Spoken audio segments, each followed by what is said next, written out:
అధ్యాయము 4వ వచనం మనం చూడగలిగితే అద్భుతమైన మాట. కాబట్టి దయచేసి మనము వినవలసిందిగా మరి మీకు మనవి చేస్తున్నాను. మంచిది, గమనించండి మాట. వివాహము అన్ని విషయములలో ఘనమైనది అని ప్రభు చెప్పాడు.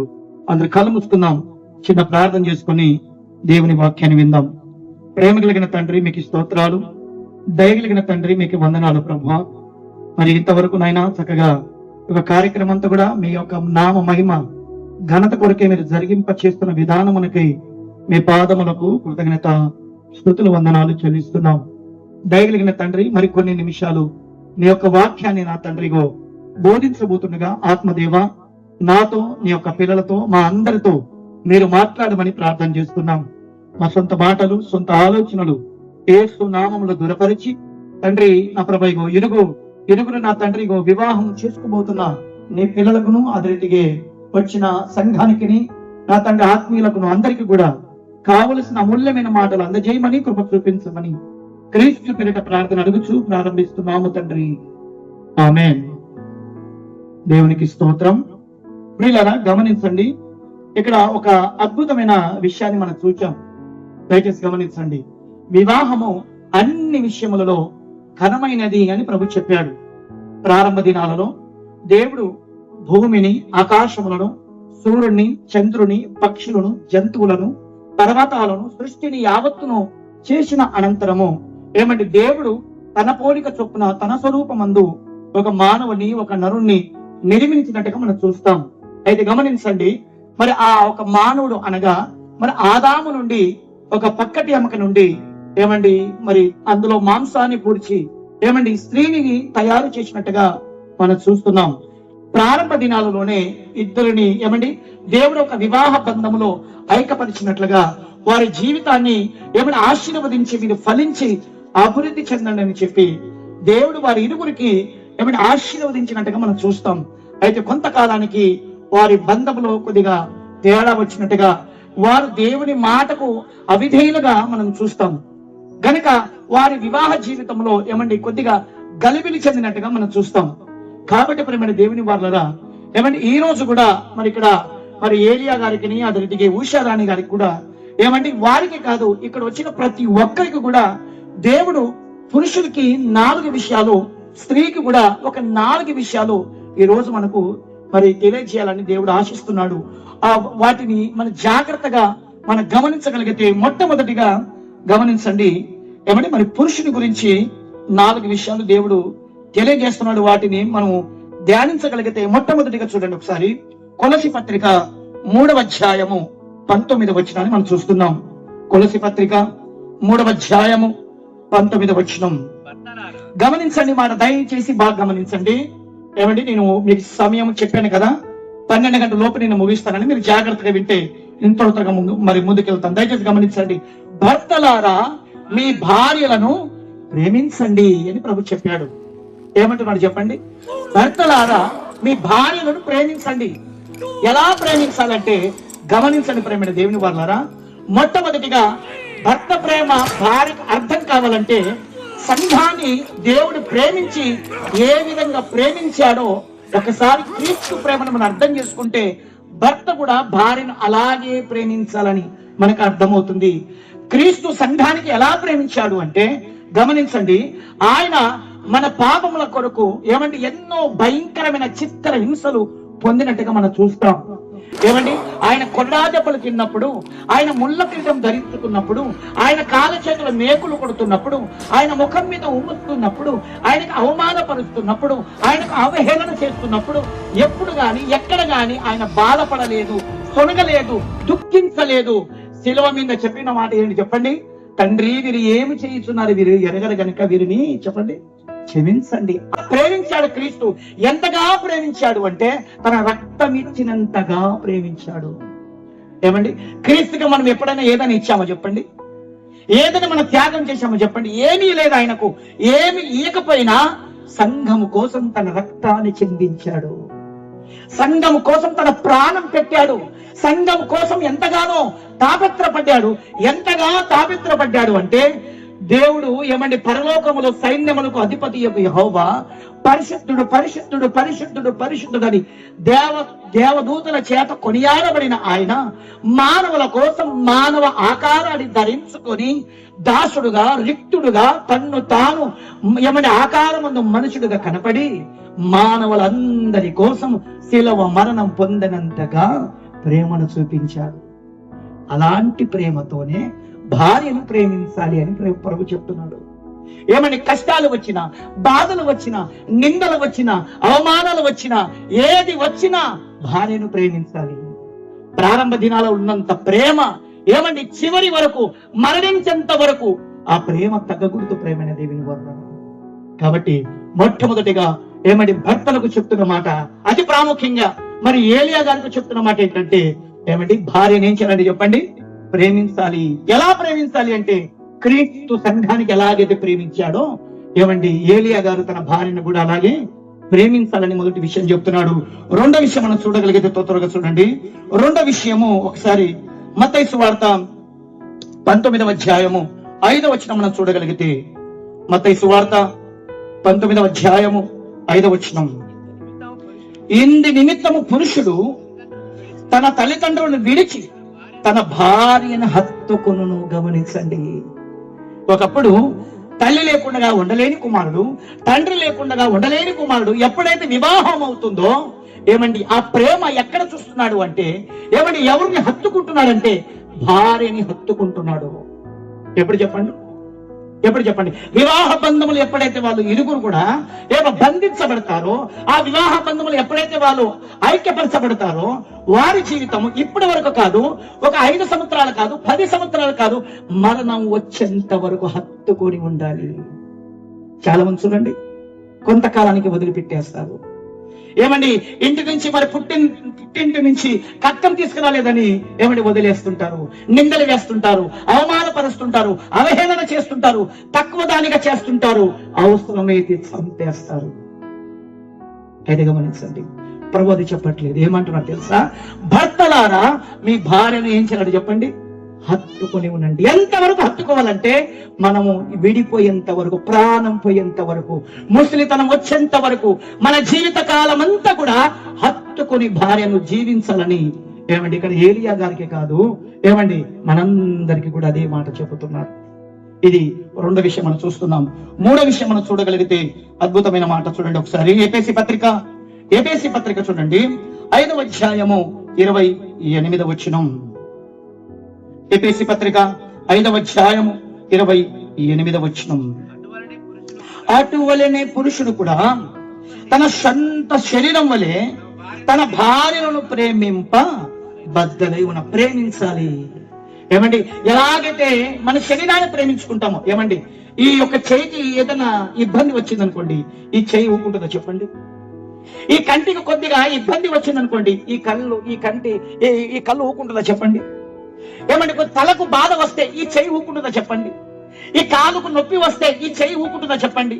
కాలుకు నొప్పి వచ్చిందనుకోండి, ఈ చెయ్యి ఏం చేస్తుందంటే వెంటనే ఆ నొప్పిని తగ్గడానికి ఇది ప్రయత్నం చేస్తుంటది. ఏమంటే దగ్గు వచ్చిందనుకోండి, ఈ చెయ్యి ఏం చేస్తుంది చెప్పండి? ఏ విధము చేతనైనా ఆ దగ్గు పోవడానికి ప్రయాసపడుతుంటది. ఏమంటే ఇక్కడ కడుపు ఆకలైంది అనుకోండి, ఈ చెయ్యి ఏం చేస్తుంది చెప్పండి? వెంటనే ఆ కడుపులో 4 గింజలు వేయడానికి ప్రయత్నం చేస్తుంటది. అంటే ఏ విధం చేతనైనా ఈ శరీర భాగాలు ప్రతిదీ కూడా ఒకదానికి ఒకటి సహకారంగా ఉంటుందన్నమాట. అలాగే భర్త కూడా తన భార్యను ప్రతి విషయంలో సహకారిగా. ఏమంటే దేవుడు చూడండి, మనకు కూడా కింద పడుతున్న బాధలు వచ్చినా, కష్టాలు వచ్చినా, ఇరుకులు వచ్చినా, సమస్యలు వచ్చినా ప్రతి సమయంలో ప్రతి రోజు కూడా మనల్ని విడవక ఎడబాయక ప్రేమిస్తూ, ఆదరిస్తూ, రక్షిస్తూ, నడిపిస్తూ ఎలాగైతే ఆయన ఉన్నాడో భార్యను కూడా తండ్రి గమనించండి. మరి ఏలియా గారు భార్యను కూడా అలాగే ప్రేమించాలని దేవుని వాక్యం సెలవిస్తుంది. సమయం లేదు కనుక నేను త్వరగా ముందుకు వెళ్తున్నాను. ఇది 3వ విషయం. 4వ విషయం మీరు చూడగలిగితే 4వ విషయం మరి మొదటి పేతురు పత్రిక 3వ అధ్యాయము 7వ వచనం. అటువలనే పురుషులారా జీవమును కృపావరమును మీ భార్యను మీతో పాలివారి ఉన్నారని ఎరిగి ఎక్కువ బలహీనమైన ఘటమని భార్యను సమ్మానించండి. గమనించండి, ఇక్కడ పైలారా వింటున్నారా? ఏం చేయాలంట? భార్యను సమ్మానించాలి, భార్యను అవమానపరచకూడదు. ఏమండి, దేవుడు మనల్ని సమ్మానించాడా, అవమానపరిచాడు? చెప్పండి. మనంత ఘోరాది ఘోరమైన పాపాత్ములు ఎవరైనా ఉన్నారు చెప్పండి? ఏమండి, మనలాంటి దుర్మార్గులు ఈ ప్రపంచంలో ఎవరన్నా ఉన్నారో చెప్పండి? చూపుల ద్వారా, మాటల ద్వారా, క్రియల ద్వారా మన పుట్టినది మొదలుకొని ఈ రోజు వరకు ఎన్ని పాపాలు చేశాం చెప్పండి. అయినా దేవుడు తన రక్తము చేత మన పాపాలను కడిగి, మన పాపమంట ఏమండి భూమికి ఈ చివరి నుంచి భూమికి ఆ చివరి వరకు ఉంచాడంట మన పాపాలను. అంటే దేవుడు మనల్ని అవమానపరచలేదు, సమ్మానించాడు ప్రభు మనకి. అలాగే మన భార్య చిన్న చిన్న తప్పులని మనం క్షమించుకుంటూ, చిన్న చిన్న తప్పులని మనం సరిదిద్దుకుంటూ, భార్యను అవమానపరిచేవారుగా కాకుండా సమ్మానించేవారుగా ఉండవలసిందిగా దేవుని వాక్యం మనందరికీ సెలవిస్తుంది. ప్రేమైన దేవుని వారులారా, కాబట్టి పురుషునికి ఈ 4 విషయాలు. మొదటిది ఏంటంటే చెప్పండి? మొదటిగా భార్యను ప్రేమించాలి. క్రీస్తు ఎలాగైతే మనల్ని ప్రేమించాడో మనం కూడా మన భార్యలను ప్రేమించాలని చెప్తున్నాడు. భార్యను హత్తుకొని జీవించమని చెప్పాడు. భార్యను ప్రేమించాలి. ఎలా ప్రేమించాలంటే మన శరీరాన్ని ఎలాగైతే ప్రేమించుకుంటామో భార్యను అలాగే ప్రేమించమని చెప్తున్నాడు. 4వది, భార్యని అవమానపరచక భార్యను సమ్మానించమని ఈ 4 విషయాలు మనకి చెప్తున్నాడు. భార్య గురించి, స్త్రీ గురించి కూడా 4 విషయాలు మనం చూడగలిగితే మరి ఒకసారి ఎఫెసీ పత్రిక 5వ అధ్యాయము 22వ వచనం మనం చూస్తున్నాం. గమనించండి, మన దయచేసి గమనించండి. గమనించండి అమ్మ, దయచేసి గమనించండి. ముగిస్తున్నాను. సమయము 11:51. 9 నిమిషాలు నేను ముగిస్తాను. దయచేసి వినండి, గమనించండి. ఇక్కడ స్త్రీలారా ప్రభువునకు వలె మీ సొంత పురుషులకు లోబడి ఉండండి. సంఘం చూడండి, సంఘము ఎలాగైతే ప్రభుకు లోబడుతుందో. ఎందుకు ప్రభుని లోబడ్డాం చెప్పండి? మనము క్రీస్తు మన కొరకు రక్తం కాల్చాడు గనక, క్రీస్తు మన కొరకు కొడా దెబ్బలు తిన్నాడు గనక, క్రీస్తు మన కొరకు సిలువ మోసాడు గనక, క్రీస్తు మన కొరకు కాళ్ళ చేతుల మేకులు కొట్టించుకున్నాడు గనక, క్రీస్తు మనల్ని కాపాడుతున్నాడు గనక, క్రీస్తు మన వెంట ఉన్నాడు గనక. ఎప్పటి వరకు అంటే మన జీవిత కాలం అంతా కూడా క్రీస్తు మనతో ఉన్నాడు గనక మనం ఆయనకు లోబడుతున్నాం. అలాగే భార్య కూడా భర్తకి ఏం చేయాలో చెప్పండి? ఇప్పుడు ఉషారాణి గారు ఏం చేయాలో చెప్పండి? ఏలియా గారికి లోబడాలి. లోబడడం అంటే లోబడడం అంటే భర్తను సమ్మానించాలి, భర్త మాట వినాలి. క్రీస్తుకు మనం ఎలాగైతే లోబడి ఉన్నామో స్త్రీ కూడా భర్తకు అలాగే లోబడి ఉండాలి. స్త్రీ భర్తతో గొడవలు చేయకూడదు. స్త్రీ భర్తకు అవమానపరచకూడదు. స్త్రీ నువ్వెంత అంటే నేనంత అని చెప్పకూడదు. స్త్రీ ఇతరుల యొద్దకు వెళ్ళి భర్తకు అవమానకరమైన మాటలు మాట్లాడకూడదు. భర్త గుట్టు బయటికి పెట్టకూడదు. ఎందుకో తెలుసా? క్రీస్తు మన గుట్టు బయటకు పెట్టలేదు గనక. మనము క్రీస్తుని ఎలాగైతే లోబడుతున్నామో మనము కూడా మన భర్తకు అలాగే లోబడాలని ఈ మొదటి విషయం చెప్తున్నాడు. మనం ముందుకెళ్దాం, త్వరగా సమయం లేదు గనక. మరొక మాట మనం చూడగలిగితే కొలస్సీ పత్రిక 3వ అధ్యాయము 18వ వచనాన్ని చూస్తున్నాం. కొలస్సీ పత్రిక 3వ అధ్యాయము 18వ వచనం. గమనించండి పిల్లలు, దయచేసి గమనించండి. అయిపోయింది, టైం అయిపోయింది. దయచేసి గమనించండి. భార్యలారా మీ భర్తలకు విధేయులై ఉండుడి. ఏమంటున్నాడు చెప్పండి? ఏమంటున్నాడు? అమ్మా వింటున్నారా? దేవునికి స్తోత్రం. దయచేసి వినండి. ఏమంటున్నాడు? భార్యలారా మీ భర్తలకు విధేయులై ఉండుడి. అంటే విధేయత చూపించాలి. క్రీస్తుకి మనం ఎలాగైతే విధేయత చూపిస్తామో భర్తకి అలాగే విధేయత చూపించాలి. భర్త కంటే మనమే ఎక్కువ ముందుండి మాట్లాడడానికి ప్రయత్నం చేయకూడదు. భర్త కంటే మనమే పెత్తనాలు చేయడానికి ప్రయత్నం చేయకూడదు. భర్త మాటకు తక్కువ చేసి మన మాట హైలైట్ కావడానికి చేయకూడదు. భర్తకు లోబడి ఉండాలి. భర్తకు క్రీస్తుకు ఎలాగైతే సంఘం లోబడి ఉందో మనం కూడా ఏం చేయాలి చెప్పండి? క్రీస్తుకు ఎలాగైతే సంఘం విధేయత చూపిస్తుందో మనము కూడా భార్య కూడా ఏం చేయాలి చెప్పండి? భర్తకి విధేయత చూపించాలి, తగ్గించుకోవాలి. నువ్వు చదువులో జ్ఞానవంతురాలు ఉండవచ్చు, నువ్వు డబ్బులో జ్ఞానవంతురాలు ఉండవచ్చు, ఆస్తులో నువ్వు జ్ఞానవంతురాలు ఉండవచ్చు. దేనిలో నువ్వు గొప్పతనంగా ఉన్నప్పటికీ నువ్వేం చేయాలి చెప్పండి? ఏం చేయాలి చెప్పండి? భార్య భర్తకు భార్య విధేయత చూపించాలి. ఇది రెండో విషయం మనం చూస్తున్నాం. మూడో విషయం మనం చూడగలిగితే చక్కటి మాట చూడండి ఒకసారి. ఏమండి సామెతల గ్రంథం 12వ అధ్యాయము 4వ వచనం, మంచి మాట చూడండి ఒకసారి. సామెతల గ్రంథం 12వ అధ్యాయము 4వ వచనం గమనించండి మాట, దయచేసి గమనించండి, ముగిస్తున్నాను. యోగ్యురాలు తన పెనిమిటికి కిరీటం. గమనిస్తున్నారా? ఏమండి స్త్రీ భర్తకు, భార్య భర్తకు కిరీటం అంట. ఏమండి ఈరోజు భార్య భర్తకు కిరీటం కాదు. కిరీటం అంటే ఎలాంటి కిరీటం? బంగారం లాంటి కిరీటం, వజ్రాలు వైఢూర్యాలు లాంటి కిరీటం. ఈరోజు భార్య ఎలా అయిపోయిందంటే భర్తకు తలుపోటుగా మారిపోయింది. ఈరోజు భార్య భర్తకు ఎలా మారిపోయిందంటే ముళ్ళ కిరీటముగా మారిపోయింది. ఆనాడు క్రీస్తుకు ముళ్ళ కిరీటం పెట్టినప్పుడు శరీరం అంతా రక్తముతో నిండిపోయాడు ఆయన. ఈరోజు అదే విధంగా భర్తకు భార్య ఎలా అయిపోయిందంటే కిరీటముగా, మంచి గుణవంతురాలుగా కాకుండా భర్తకు అవమానం తెచ్చే భార్యగా ఎంతమందిని మనం చూడట్లేదో చెప్పండి. ఏమండి ఇక్కడ ప్రభు చెప్తున్నాడు, ఏమంటున్నాడంటే యోగ్యురాలు తన పెనిమిటికి ఏంటట కిరీటం. మన భర్తకి కిరీటంగా ఉన్నామా, లేకపోతే అవమానం తెచ్చేవారిగా ఉన్నామా? మన భర్తకి కిరీటం తెచ్చే, మంచి పేరు తెచ్చే, మంచి సమాజంలో మన భర్తకు సన్మానించే వాళ్ళుగా ఉన్నామా, లేకపోతే అవమానం తెచ్చేవారుగా ఉన్నామా ప్రియులారా? కాబట్టి మూడో విషయం కనబడుతుందంటే భార్య భర్తకు కిరీటం తెచ్చేవారుగా, మంచి మరి సమ్మానం తెచ్చేవారుగా ఉండవలసింది. కానీ దేవుని వాక్యం ఈ మూడో విషయం మనకు తెలియజేస్తుంది. 4వ విషయం మనం చూడగలిగితే నేను ముగిస్తున్నాను. 4వ విషయం ఒకసారి మీరు సామెతల గ్రంథం మరి 18వ అధ్యాయం 22వ వచనం,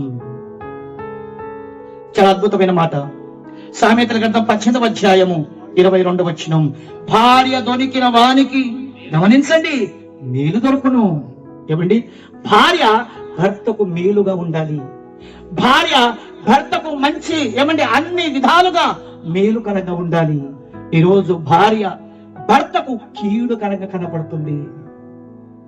భార్య ఒకప్పుడు బ్యాచిలర్ గా ఉన్నప్పుడు, ఒంటరిగా ఉన్నప్పుడు, భర్త చక్కగా పురుషుడు ఒంటరిగా ఉన్నప్పుడు హ్యాపీగా జీవిస్తున్న ఆ వ్యక్తికి ఎప్పుడైతే వివాహం అయిపోయిందో భర్తకు భయంకరమైన అవమానాలు, భయంకరమైన అవహేళనలు, భయంకరమైన నిందలు.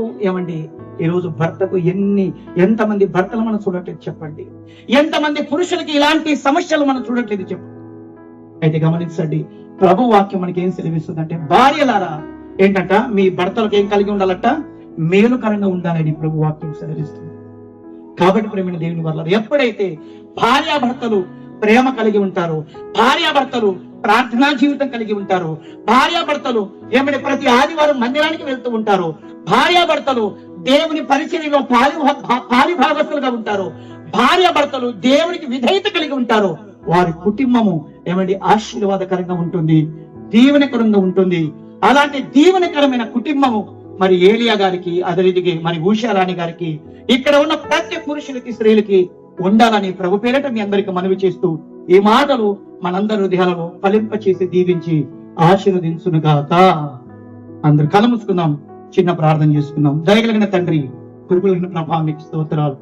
విత్తబడిన యొక్క మాటలను అనేక హృదయాలను ఫలింప చేయమని, దీవింప చేయమని, కృప చూపించమని మీ నామానికి కృతజ్ఞతాస్తుతుల వందనాలు చెల్లిస్తూ క్రీస్తు పేరిట ప్రార్థన అడుగుచున్నాము తండ్రి.